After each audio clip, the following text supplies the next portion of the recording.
Boa tarde. Nós vamos falar de um tema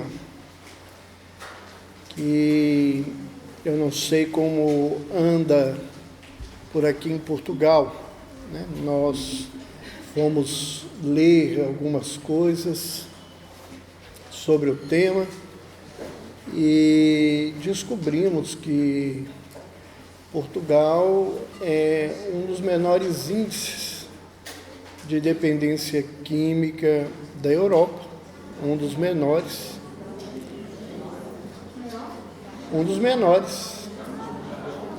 das substâncias químicas. O problema de Portugal é o álcool, né? Principalmente. E parece muito estranho, porque eu vou falar também do Brasil e dizer que os índices é baixo em relação a outros países, mas aí vocês vão entender a situação. E Portugal convive com uma lei de descriminalização desde 2001. Né? O uso de drogas no Brasil é relativamente baixo comparado com muitas nações do mundo. Mas o consumo vem aumentando nos últimos anos e, em especial no Brasil, o grande problema é o crack, que é uma pasta, um resto da cocaína, feito aí com muitas substâncias complicadas e que, além de viciar rapidamente, o crack, ele provoca distúrbios de comportamento sérios e transforma o dependente em crack em um marginal. Essa é a situação com a qual a gente convive e que é assustadora no Brasil. Os problemas sociais, pessoais e de saúde, eles são muitos, segundo a doutora Carline. 19,4% dos brasileiros já fizeram uso de algum tipo de droga na vida, ou seja, de cada 5, praticamente 1 já fez uso de algum tipo de droga. 6,9% são usuários de maconha, que é a droga ilícita mais usada no país.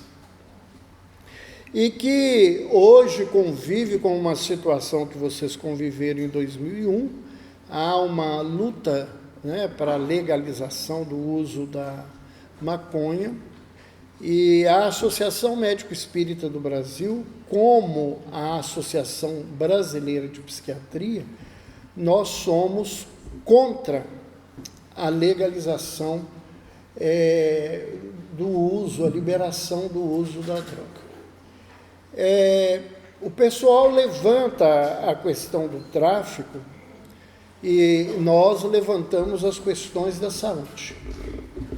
A droga, ela pode induzir a quadros psicóticos e a gente diz que ninguém tem rótulo, nasceu na cabeça com rótulo na testa, eu posso ficar psicótico. Então eu já vi, na minha experiência, mais de uma vez, pessoas que tiveram indução de um surto psicótico com um único cigarro de maconha e que esse caminho foi um caminho complicado a partir de então. Então, nós sabemos que ela é uma porta de entrada, que a grande maioria dos pacientes passam depois para a cocaína e agora no Brasil diretamente para o crack, porque é muito mais barato, e essa situação é extremamente complicada.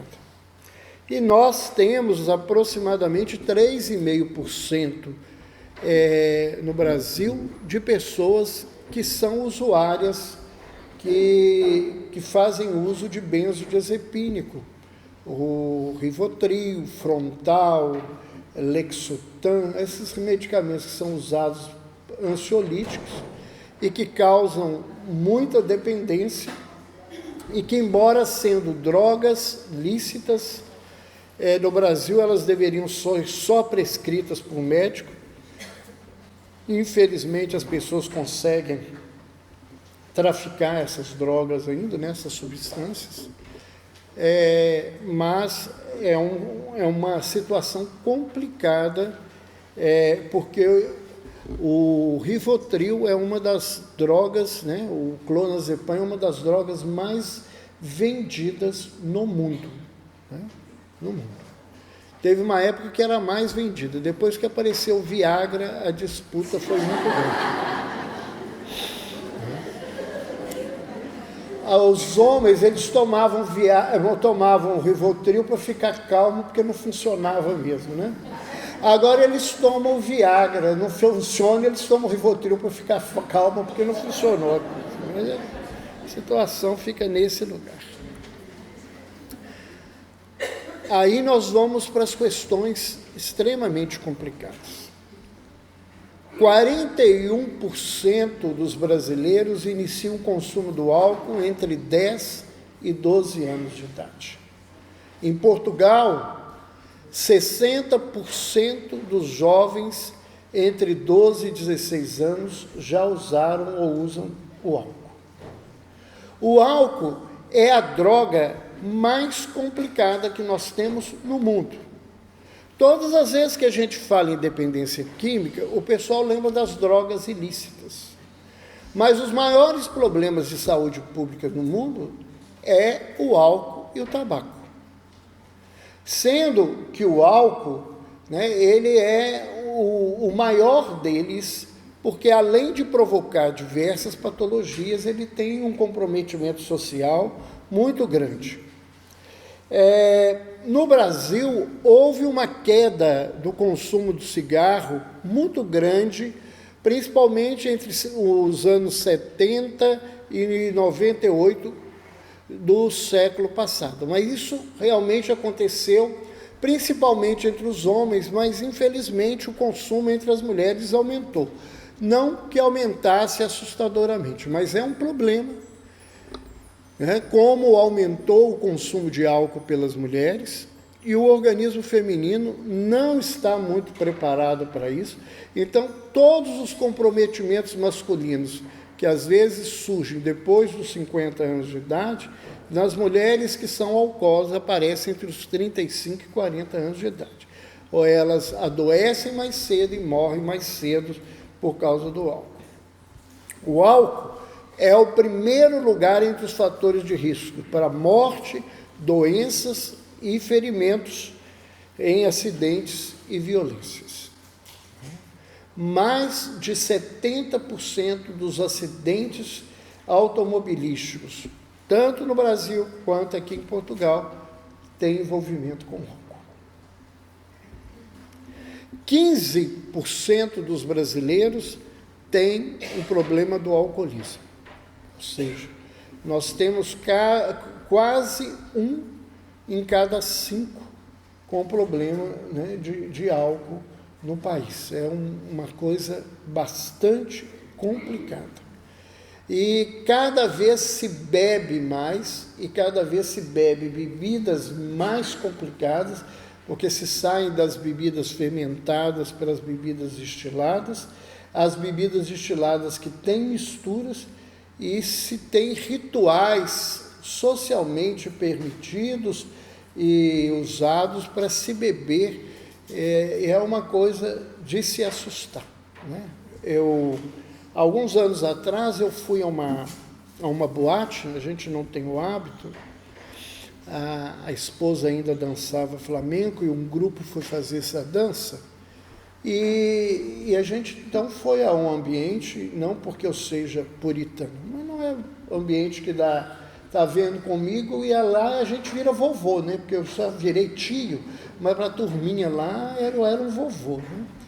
E eu vi o ritual da tequila sendo servido, né? Eles fazem um jogo, vem o tequileiro, uma coisa, e as mulheres, né, elas colocam sal, limão, tequila, e eles balançam a cabeça do indivíduo ainda para engolir. Falei assim, querer morrer mais rápido, né? E o povo acho que vai brigando para entrar na fila para repetir esse processo. É assustador, porque o pessoal acha que está brincando com a vida. E a gente que trabalha com isso todo dia sabe que a coisa não é brincadeira. O país gasta cerca de 7,3% do seu PIB com os problemas relacionados com o álcool. Então, a situação é muito complicada.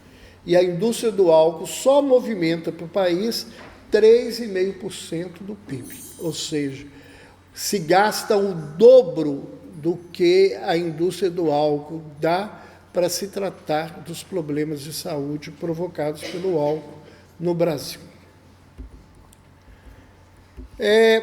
Quando a gente fala de drogas, drogas são aquelas que agem no cérebro, modificando o seu funcionamento e provocando mudanças de comportamento e que podem induzir a dependência. Isso é uma definição do Serviço Nacional de Assistência à Dependência, que é um órgão, o SENAD é um órgão do Ministério da Saúde no Brasil.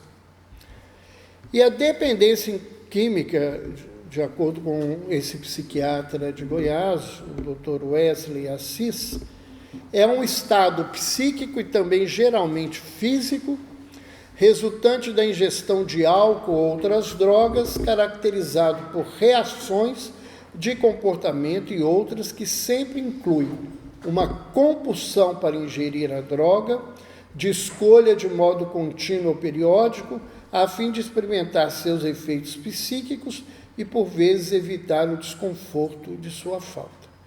Todas as vezes que nós falamos de dependência, nós falamos de duas outras palavrinhas. Nós falamos de tolerância, né? O indivíduo, ele passa a ter uma tolerância à dose que ele tomava, né? Então, ele precisa, cada vez mais, aumentar o consumo para ter o mesmo efeito que ele tinha antes. E a gente fala na questão, né, da abstinência, né? O indivíduo, se ele para de usar, ele tem sintomas de desconforto, ele não dá conta de ficar sem essa droga e ele busca usá-la para voltar a ter o conforto. Então, a tolerância leva ao aumento do consumo e à troca das drogas para conseguir-se o mesmo efeito de repente. Quando a gente fala sobre o dependente químico, o que a gente poderia defini-lo? Nós fomos buscar isto num livro que nós recebemos mediunicamente e foi publicado esse ano pela Associação Médico Espírita de Minas Gerais, que se chama Na Viagem da Vida, aonde o Espírito Carlos, que é um dos coordenadores do grupo de estudo de Espiritismo e Psiquiatria, diz que são criaturas desiludidas que, por terem sido afastadas da verdadeira condição de filhos do Criador, se sentem órfãs e abandonadas de uma paternidade maior e que se veem caídas e presas às tramas da obsessão através dos vícios nas suas mais diversas expressões. Então, o indivíduo que é um dependente, ele se caracteriza por uma imaturidade afetiva e por uma busca de um prazer que, na realidade, talvez fosse essa busca de reencontro com Deus. E nessa caminhada, né, eles se perderam desse contato com o Pai, não foi Deus que os abandonou, eles abandonaram esse caminho e convivem com essa situação e abrem o espaço para um processo obsessivo muito sério e extremamente complicado. Nós participamos, eu e a minha esposa, de uma reunião no Hospital Espírita André Luiz, que é uma reunião de desobsessão que é feita para a ala masculina de dependentes químicos. E eu trabalho com mediunidade há mais de 40 anos. Então, a minha experiência, eu raras vezes vivi situações tão complicadas quanto que é lidar com os espíritos obsessores que querem que o tráfico se sustente e que o tráfico provoque desastres sociais e familiares para que as famílias, desiludidas pelas situações que vivem, descreiam de Deus e se afastem das religiões. Então há um propósito que a gente precisa ver nessa situação. Paulo, me arruma água, por favor. A garganta, depois da cirurgia da tireoide, ela vai pifando com o caminhar do dia. O DSM-4, embora a gente já tenha aí o DSM-5, mas eles são muito semelhantes disso, diz que o transtorno por uso de substâncias encontra-se frequentemente associado a outras patologias psiquiátricas. Então, diante de um paciente com uso problemático de drogas, a gente é sempre obrigado a investigar o acontecimento de outras doenças psiquiátricas. E entre as doenças psiquiátricas mais comuns com essa situação, nós temos os transtornos de ansiedade e os transtornos de depressão, mas temos os distúrbios de caráter, os transtornos de personalidade e o transtorno com o vício, um agrava o outro. Esse autor, McCready, ele diz, que 13% das pessoas que têm abuso de substâncias, elas têm também doença mental. E nas populações em tratamento psiquiátrico, 20 a 50% de comorbidade entre as variadas doenças mentais com o alcoolismo e o abuso de outras drogas. Então, vocês veem que, do ponto de vista psiquiátrico, isso é extremamente complicado. Alverson diz que nas doenças mentais mais severas, como na esquizofrenia ou no transtorno bipolar, quase a metade dos pacientes também tem associação com abuso de dependências psicoativas. E que aqui, quando a gente fala quase 50%, porque além das drogas ilícitas, tem o álcool e principalmente o tabaco. E o tabaco que as pessoas, às vezes, acham que deve deixar com os pacientes, é comprovado que a nicotina disputa com os receptores dos medicamentos, dos antipsicóticos, principalmente. Então, pacientes psicóticos que fumam precisam de doses de medicamentos mais altas para terem um resultado melhor. Então, isto vai só agravando a situação. Glantz diz que a presença de transtorno de conduta na infância, o diagnóstico de transtorno afetivo bipolar na adolescência e o transtorno antissocial e borderline são fortes fatores de risco para o uso de drogas no futuro.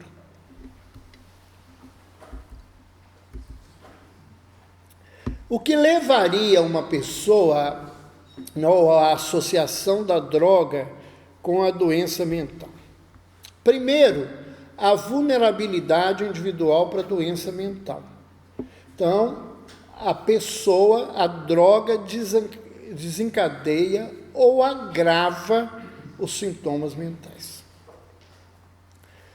Então, isso aí a gente vê constantemente, principalmente os pacientes psicóticos, ao usar essas substâncias, desencadearem os surtos e agravarem.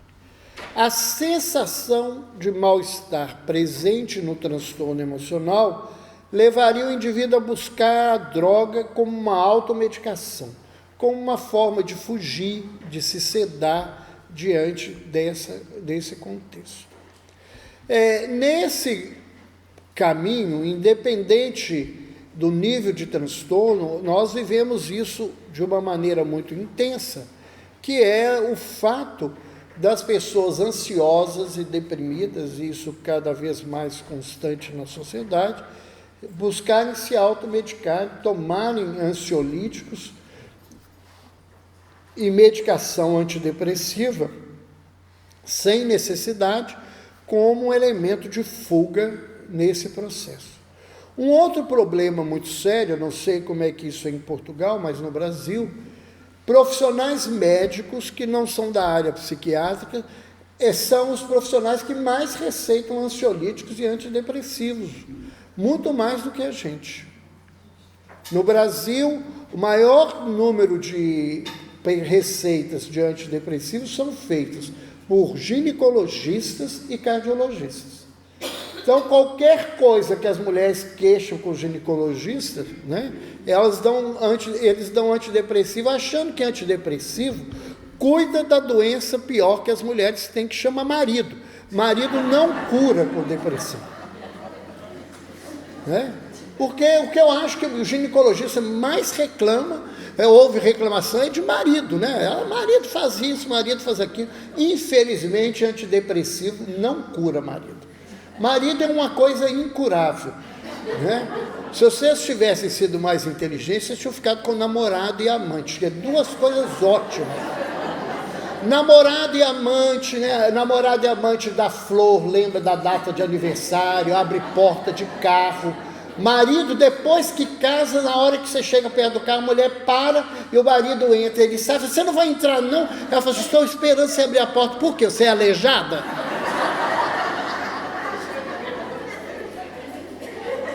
Então, esse fato, né, isso não tem cura, mas as mulheres ficam tomando antidepressivo aí para sair dessa situação. Uma questão que é levantada, se seria uma causa biológica comum que predispõe o indivíduo tanto ao uso de droga quanto a uma doença mental simultaneamente. A associação da droga com a doença mental pode ocorrer independente de ter causas, como uma concomitância, ou seja, o indivíduo, né, ele é doente mental e ele usa droga, e não é uma coisa ou outra juntas, né? Mas são situações complicadas. O claro é que os trabalhos mostram que, por exemplo, os pacientes bipolar, principalmente os pacientes em mania, têm mais costume de usar cocaína. Que nós temos os pacientes portadores de TOC, né, do transtorno obsessivo compulsivo, os indivíduos que têm as manias, né, porque mania em português, né, nosso é as cismas dos indivíduos. Mania em psiquiatria é euforia, é uma coisa diferente. Mas o TOC, né, tem uma associação muito grande com álcool. É muito comum os pacientes com TOC terem um consumo muito grande de álcool. Pacientes com transtorno de ansiedade, fóbico e pânico usarem a maconha como automedicação, porque a maconha, às vezes, né, e muitas vezes, ela leva o indivíduo a ficar zen e ele busca essa situação aí. E o severo agravamento da tendência da esquizofrenia ou da personalidade esquizoide pelo crack. Então, a gente tem essa questão aí complicadora. Quais são os motivos que levam o indivíduo ao uso? Um é a curiosidade. Muita gente começa a usar droga porque fica curioso e vai lá ver o que é aquilo, e às vezes vai e não consegue voltar. Muitas vezes é uma aventura sem compromisso, né? Tá lá todo mundo, tem um cigarrinho de maconha, por que eu não vou fumar? Tem um pó, por que eu não vou cheirar? Está tomando uma bebida, por que eu não vou beber? E isso, às vezes, é o que leva o indivíduo a se complicar. Muitos, principalmente os homens, bebem para mostrar que são machos. É claro que ficam machucados quando viram a coisa, mas é uma necessidade muito grande de homem provar que é macho, né?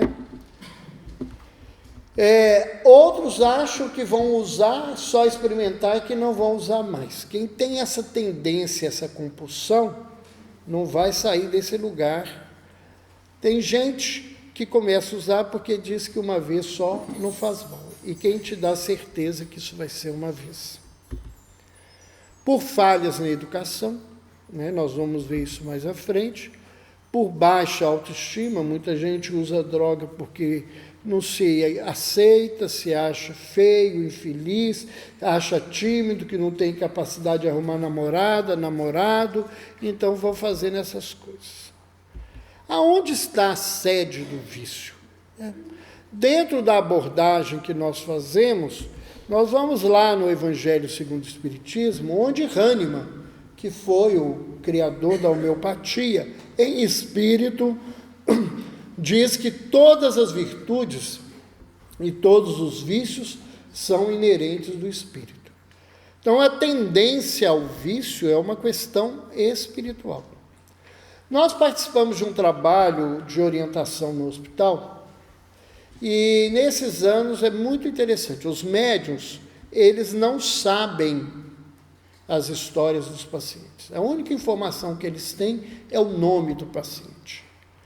Então, eles recebem esse nome para dar uma orientação. É um trabalho onde os pacientes entram na sala do passe, eles tomam o passe, acompanham a prece, saem e os médiuns informam sobre as coisas.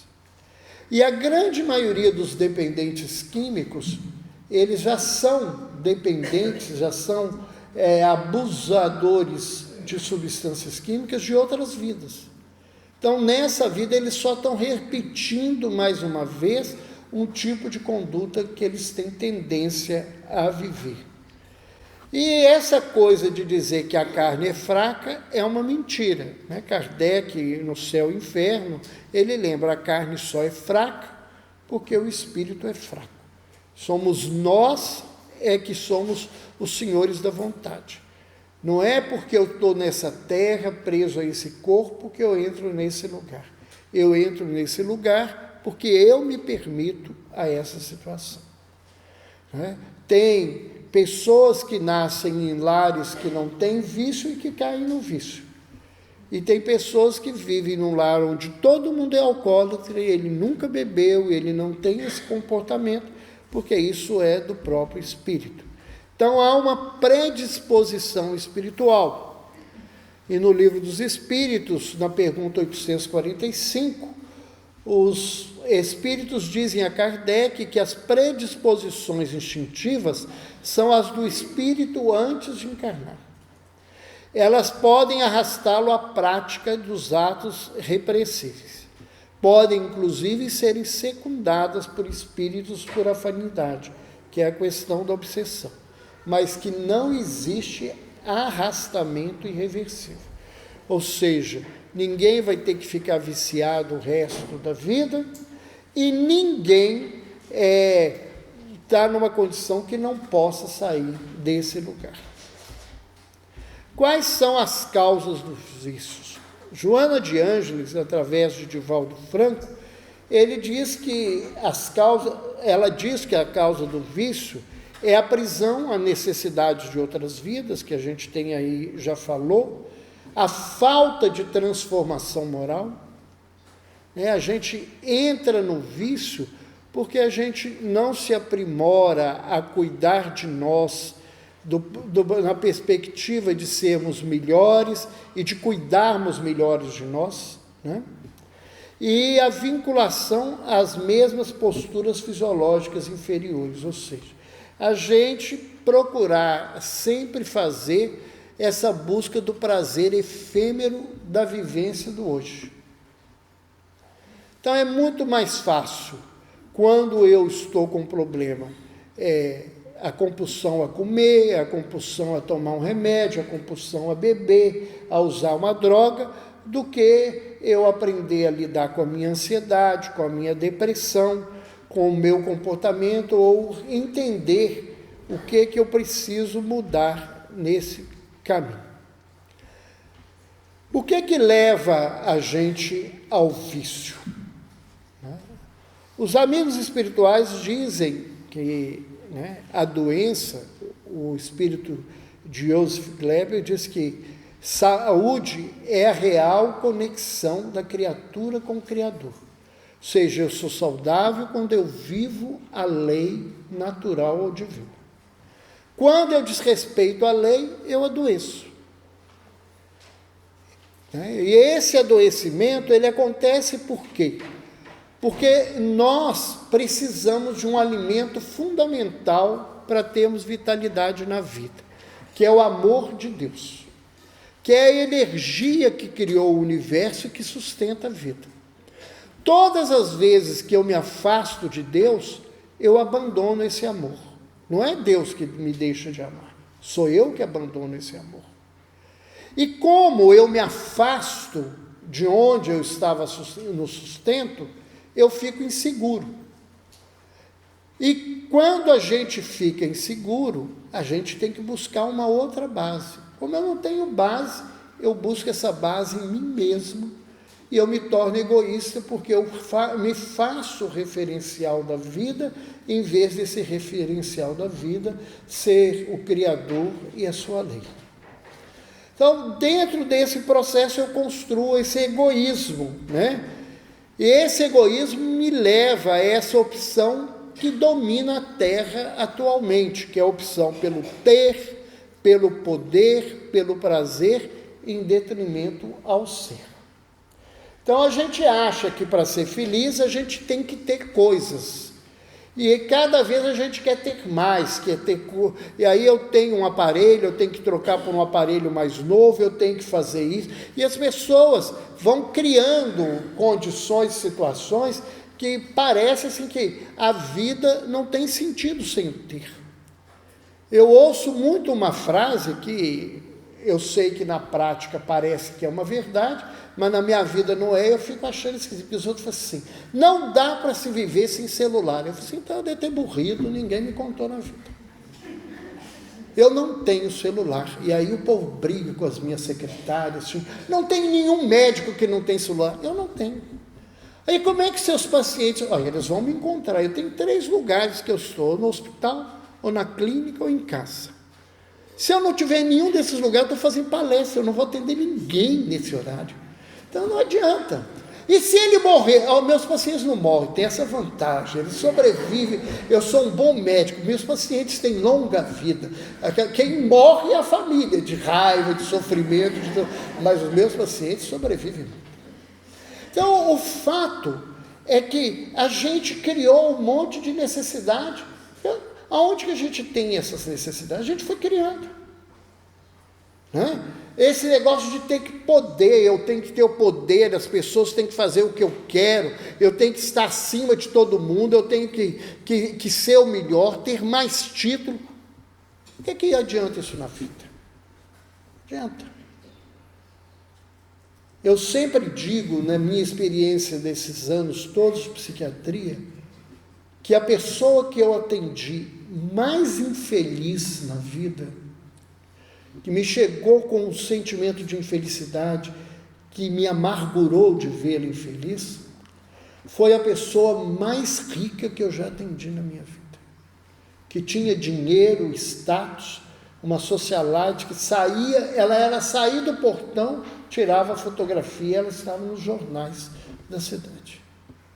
Uma pessoa de uma infelicidade imensa.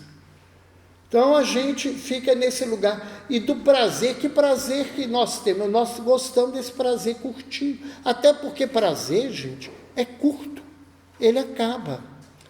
Nós temos que aprender que o bom não é ter o prazer, o bom é buscar o prazer e viver essa busca para ser feliz, e não ficar nessa coisa que eu tenho que ter prazer, porque o prazer acaba. Eu falo que prazer é o docinho que a gente dá para o elefante aprender a levantar a patinha. Deus nos deu prazer, porque se Ele não desse prazer, a gente é tão egoísta que não ia ter nada nessa terra. Então a gente tinha que ter o prazer, um orgasmo, para poder fazer meninos, senão os meninos não iam nascer. Porque o egoísmo era tanto que ia acontecer esse lugar da vida. Então, como esse indivíduo, ele tem uma baixa autoestima, ele não se sente bem, ele não se vê valorizado na vida, ele não se reconhece tendo atributos internos. Então, o que ele faz? Ele busca recursos externos. E a droga, né, ele sai dessa dependência primitiva espiritual, que como ele não tem Deus, ele tem que buscar esse lugar, então, um desses lugares que a gente busca é o vício. Algo para preencher aquilo que está vazio em mim e que vai continuar vazio o tempo todo. E o que a família, né, as pessoas que estão ao redor, podem fazer diante da droga? Primeira frase, né? Essa coisa, né, não apenas os filhos de lares desestruturados consomem drogas. Os nascidos em boas famílias, onde nunca faltou amor, também faz. Porque há muito pai e mãe sentindo culpa de que, por que meu filho é um dependente do álcool, um dependente de droga, o que eu fiz? Necessariamente você não fez nada. Né? Teve uma escola de psicologia aí entre os anos 60 e 70, que alguém que a mãe deve ter pisado no pescocinho dele, e eles resolveram culpar a mãe de tudo. Então, e as mães adoram culpa, né? A mãe adora se sentir culpada e fazer de culpa e piorar as culpas, né? Eu sofro demais. Então, mãe latina é um troço de sofrimento. Então, elas acrescentam mais dor nesse processo e chegam para mim: o que eu fiz? A senhora não fez nada. A senhora não é tão potente assim, tão capaz de desgraçar a vida de todo mundo, sabe? Porque parece que você é o demônio, não é, e nem é Deus que vai salvar ninguém, você é gente, e você tem filho, e filho é um indivíduo que tem escolha, e ele vai escolher o caminho dele. Então a gente fala assim, eu vou usar esse termo aqui, mal educado. Minha mulher fala assim que os filhos dela não são mal educados, são mal aprendidos. Educar, ela educou. O que eles não fazem é porque não aprenderam direito. Então o problema é deles. Então nós temos que aprender que não é tudo que nós fizemos, não, e que não é culpa das famílias só. Mas a gente vive com uma situação complicada, porque como que a droga é introduzida na vida? Primeiro, nós temos os anúncios da TV, de cigarro e bebida, que se distribuem pelo mundo inteiro. E nós, né, mesmo tirando de horários, disso, aquilo, outro, eles existem. Mas o pior de tudo isso é que as crianças aprendem a conviver com as drogas, e principalmente essas duas, com pai, com família, com amigo, quando bebem, fumam perto das crianças e aproximam delas dessas drogas. Então, nesse sentido, a situação é complicada. Então, não adianta a gente ficar buscando muitas vezes as causas nos antecedentes familiares ou na dinâmica familiar. E isso, do ponto de vista do trabalho, não é muito frutífero, não. Então, o que nós convivemos, na verdade? Na década de 60, de 70, no século passado, a gente teve esse comportamento indisciplinado da sociedade por N situações e a queda de vários regimes autoritaristas, e com o autoritarismo foi embora também a autoridade. Então, uma coisa que é complicadora é porque os pais que são frutos dessa educação, eles abandonaram o lugar do processo de autoridade. Hoje, quem manda não são os adultos, quem manda são as crianças. O mundo está voltado para que é o que ela quer, o que ela deseja e o que ela precisa, não que a gente não tenha que olhar. Mas isto é mudar a hierarquia da vida. E embora eu nunca tenha trabalhado com constelação familiar, mas eu sei que o Bert Hellinger, que trabalha com constelação, que criou esse processo alemão, ele fala muito disso, né? Ele diz assim: a sabedoria da lei é clara, os que vieram primeiro é que dão direcionamento aos que vêm depois. Então, nós perdemos esse sentido de autoridade. Hoje, isso é um grande complicador e isso abre esse espaço. E há um crescimento da popularidade dos entorpecentes. E pior do que isso, antigamente, tem muita gente que passou por isso e deve ter fumado maconha para poder irritar pai, mãe, avô e autoridade. Hoje não, o povo usa para ficar drogado, para ficar sob efeito da droga.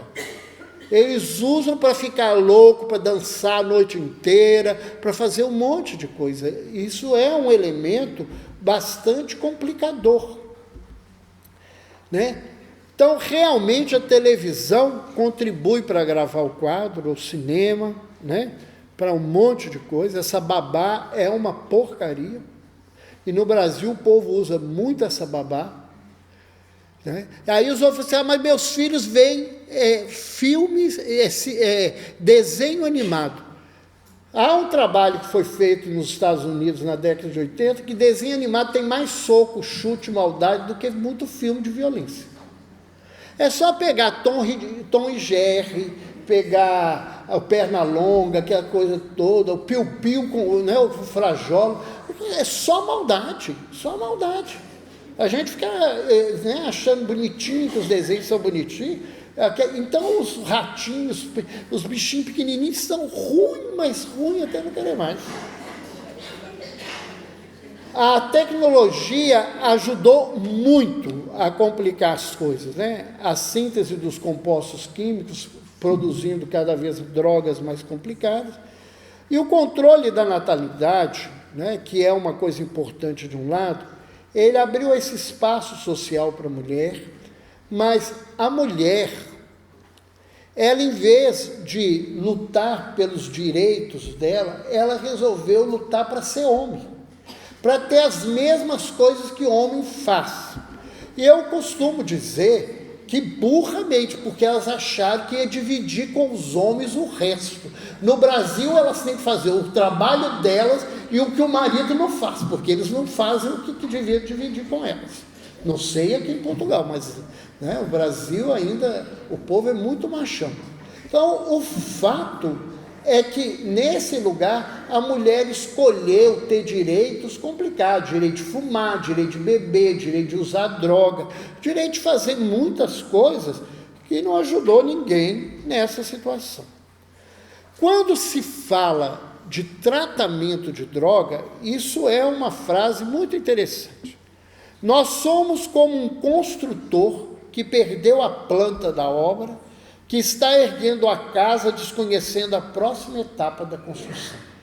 Quem trabalha com dependência química está mais perdido do que cego em tiroteio. Não sabe onde vai parar. Nenhum tratamento ele tem resultado adequado. Os tratamentos para dependência química têm resultados muito pequenos.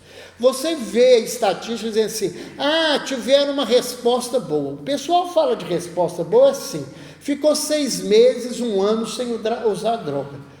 Eu, particularmente, se fosse pai, ou se fosse o próprio dependente, eu ia ficar muito frustrado de falar comigo que isso é um resultado bom, de ficar 6 meses, 1 ano, até ter uma recaída. É melhor do que estar o tempo todo? Mas isso não é um resultado positivo. E nós temos muitos problemas. E há uma política no mundo de redução de danos. O povo está preocupado em diminuir os danos, enquanto a nossa preocupação é de terminar com a dependência química, que é muito mais complicado e muito difícil. Como agir? Então, quando a gente vive essas crises, a família, a gente costuma exagerar os nossos traços pessoais, as nossas reações exageradas não ajudam. Dizer que eu amo meu filho e vou resolver o problema, isso não basta. Não adianta falar porque eu amo meu filho eu vou salvá-lo. Não resolve. E tem que dialogar? Tem, mas diálogo independente que não resolve nada. E se vocês me perguntarem assim, o que resolve? Um bom resultado? Não. Tem duas coisas que têm grandes resultados e que estão juntas, né? Que é a espiritualidade, a vivência da espiritualidade e o pessoal que consegue assumir e viver os 12 passos, e que é uma questão espiritual. São os melhores resultados que se tem de quem faz pesquisas nessa área. Mas no restante, os resultados são muito pobres mesmo. Então não existe segurança absoluta na frase, meu filho nunca vai usar drogas. Isso não existe. Então, às vezes eu ouço isso no movimento espírita, meu filho foi criado no espiritismo, conhece tudo, nunca vai usar droga. Ela está atrasada, já está bebendo há muito tempo e ele está achando lá que a coisa está do jeito. Isso é uma falácia. Quanto mais cedo se descobrir o uso, mais fáceis, maiores e mais baratas serão as chances de recuperação. Então, nós temos que pensar nisso, que a gente tem que ficar de olho, porque isso é uma verdade. Então, a gente tem que estar vigiando realmente. Então, se a gente tem uma suspeita, a gente tem que se preparar para encarar o problema. Primeira coisa, eu tenho que me preparar para enfrentar isso. Segundo, se eu acho que um filho está usando droga, eu tenho que vasculhar o quarto dele para procurar mesmo. Ah, mas o quarto é dele. Não, o quarto é da casa. Eu não sei onde que os outros arrumam essa história, que o quarto é de fulano, dos Beltrano. O quarto é essa história que mudou de lugar. A casa é do casal. Os filhos, eles compartilham desse lugar, mas eles não são donos do lugar, não. Né? Não pode entrar aqui? Pode. Posso entrar, posso olhar, posso proibir de fechar a porta. Eu tenho direito de tudo, eu sou o dono da casa. Nós perdemos esse lugar de referência, gente. Hierarquia é uma coisa importante, é diferente de autoritarismo. É ter essa hierarquia. Pai e mãe têm que assumir esse lugar de pai e mãe. Mas se você sair do quarto de mãos vazias, isso não significa que ele não está usando droga, não. Significa que você não achou a droga. Porque às vezes ele é muito inteligente, escondeu melhor do que você imagina. Mas, né, isso não é o suficiente. E caso você encontre, o melhor é ir direto e perguntar ao seu filho.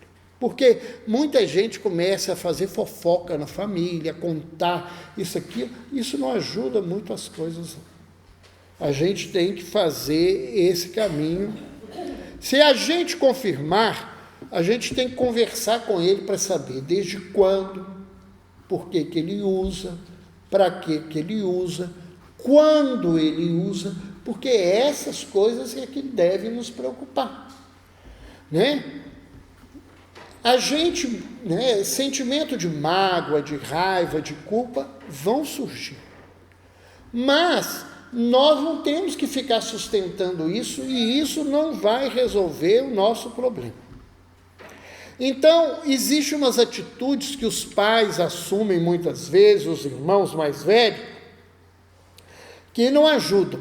Ofender, ficar se culpando, dar castigos impulsivos, né? Você nunca mais vai sair de casa. Nós não podemos proibir os outros de sair de casa o resto da vida. Você nunca mais vai a uma festa. Não existe esse lugar. É um castigo que não se pode cumprir. Né? Aí dizer assim, eu vou separá-los das más companhias. E se a má companhia é o seu filho? Você já pensou nisso? Na década de 80, a revista Veja publicou uma reportagem sobre o uso de drogas na sociedade em Brasília. E eles pegaram uma escola em Brasília, aonde os alunos eram da classe A e a classe B mais alta, ou seja, os maiores índices de salário, de condição, e quem traficava droga dentro da escola era o aluno que tinha a melhor nota da escola. Quem de nós que vai considerar que o coleguinha do nosso filho, que tem a melhor nota, é que é o bandido que trafica? Então, quem te disse que é má companhia? E às vezes você vai lá brigar e falar com o outro que não é para ele andar mais, que ele está levando o seu filho para má companhia, e ele vai te falar assim, a senhora está enganada, foi ele que me deu droga, eu uso droga desde o dia que ele me entregou. E você vai descobrir que o filho que você acha que conhecia não era aquilo. Mudar de escola, de endereço, não resolve. Colocar fechado dentro de casa, não resolve. Hoje se entrega droga, não sei em Portugal, no Brasil se entrega droga a domicílio. Você liga e eles entregam droga a domicílio. Né? E não adianta mudar de endereço de droga. Né? Porque você vai mudar só de traficante de lugar, porque o indivíduo vai descobrir e gambá cheira gambá, ele vai, a turma vai descobrir ele para ficar junto com ele. Né? Atitudes punitivas ou protecionistas transmitem ao adolescente a ideia de que os pais são capazes de controlar a droga. Então, quando a gente resolve proteger os nossos filhos, ou ficar punindo eles inconscientemente, eles acham que eles não precisam cuidar deles, que eles têm quem cuide deles. Então, nós temos que ter muito cuidado com essa situação. Então, o melhor procedimento é buscar auxílio de pessoas experientes, familiares que tenham experiências com isso, profissionais especializados e grupos de ajuda. Perguntar quem roubou a droga é um erro comum. Opte saber por que você pegou. Por que isso? Porque culpar o traficante pode ser um engano. Por exemplo, as drogas de iniciação geralmente são fornecidas por familiares e amigos, que é o álcool, fumo e maconha. Então, a gente não é o problema quem entrega. O problema é por que a gente pega essa droga. E culpar o fornecedor é inocentar o consumidor. E aqui eu não estou falando de criminalização, não é isso. Eu não acho que o dependente é um criminoso, não é isso. Mas quando eu falo que o traficante é o ruim, eu estou saindo do lugar de que a pessoa, ela é responsável por aquilo que ela está fazendo.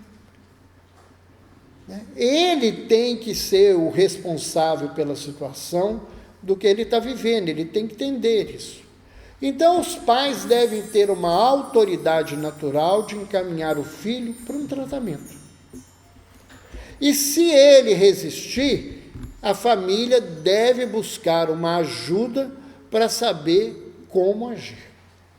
Se ele não quer se tratar, a família deve se tratar, porque vai sobrar para a família mesmo. Né? A situação, a droga, ela se torna uma doença familiar. E preparar o restante da família para ajudar. Eu já vi muitas vezes em confrontos com pacientes, de que quem ajudou realmente nessas atividades terapêuticas foram as crianças mais novas da família. Que às vezes os adultos têm vergonha, têm medo do que vai dizer, e às vezes uma criança fala as coisas, e essas coisas são doloridas, mas às vezes elas funcionam melhor do que quando os adultos o fazem. Né? E se você encontrá-lo chapado ou bêbado, conversar com ele e de preferência gravar, porque quando ele voltar e não se lembrar, você fala assim, olha, você estava desse jeito. Porque às vezes ele fala, você está mentindo, você exagerou, não foi assim. Então é uma forma que a gente pode fazer para evitar essa situação.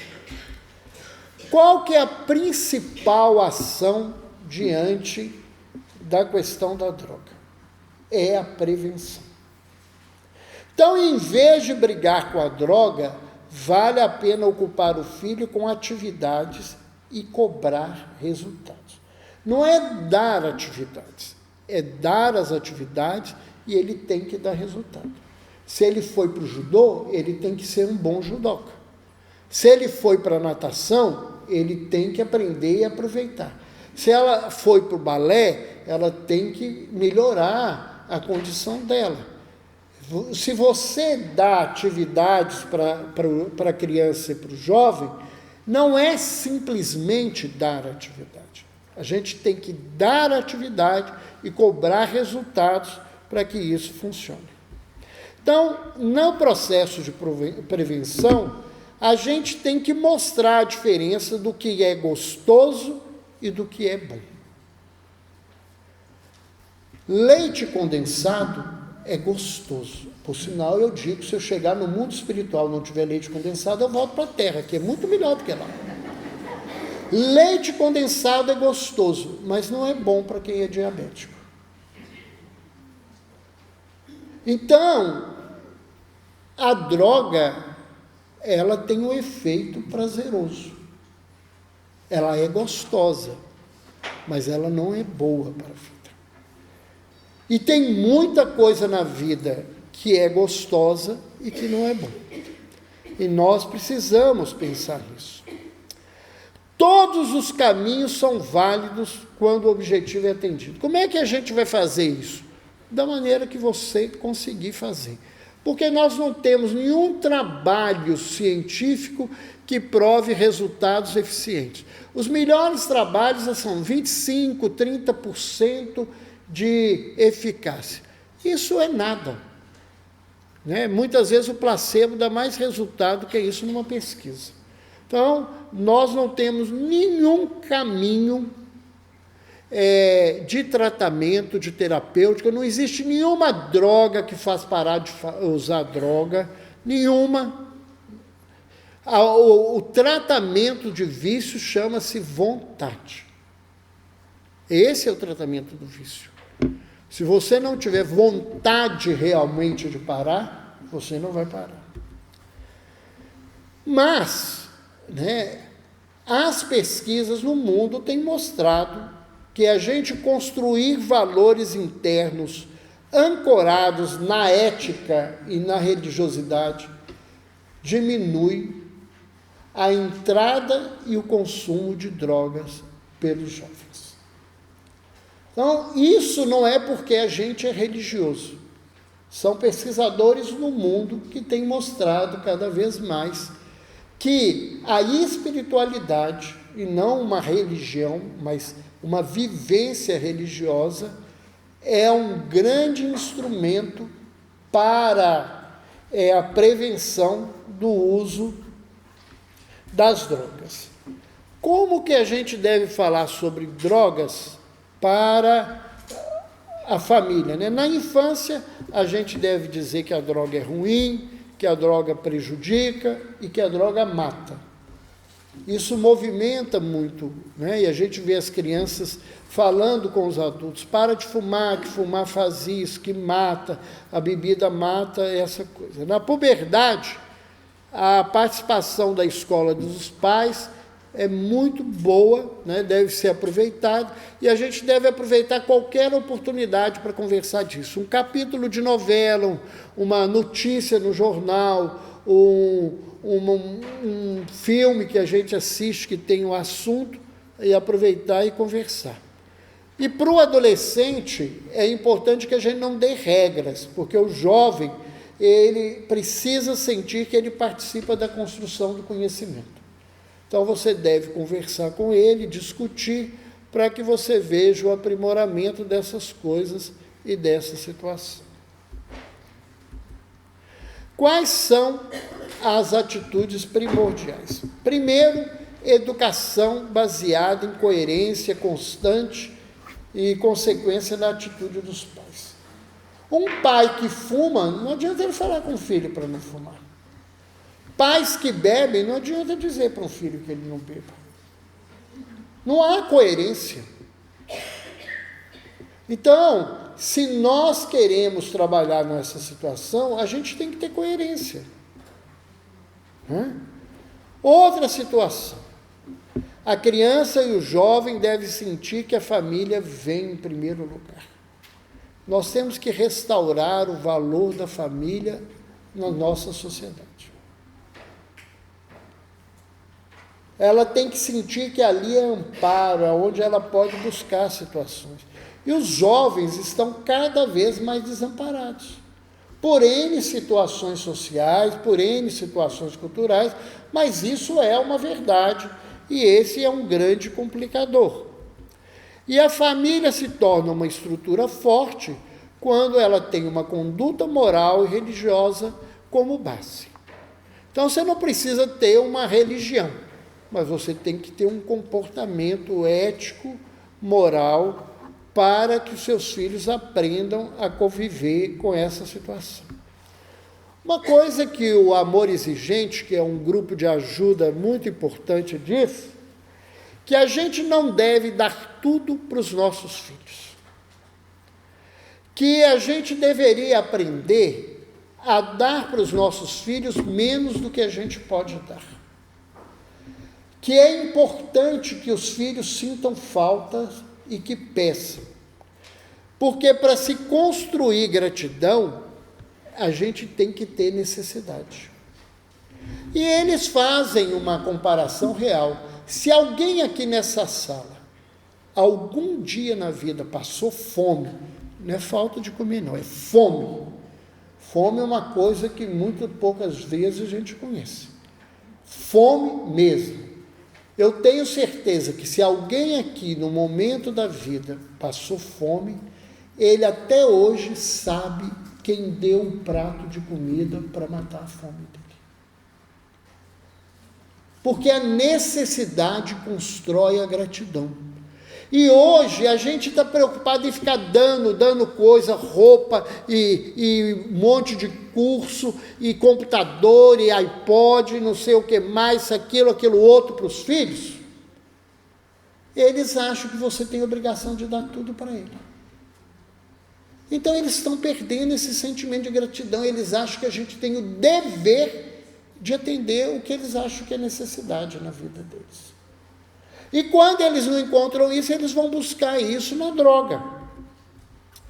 Então nós temos que desenvolver disciplina, né, na criança desde pequeno, porque é a disciplina que constrói responsabilidade, e é a responsabilidade que nos dá a oportunidade de se sentir livre.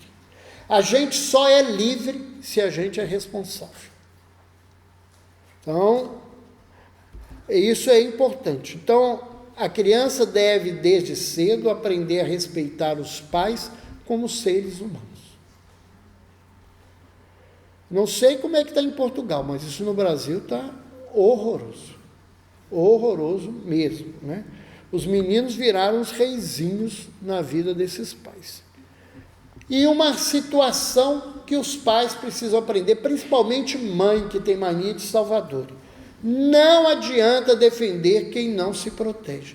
Se o seu filho não quer tratamento, ele não vai se tratar.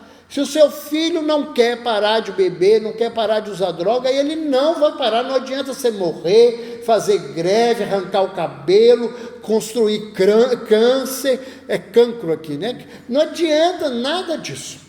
Não adianta. Ele vai continuar no lugar dele. A gente não protege quem não quer ser protegido.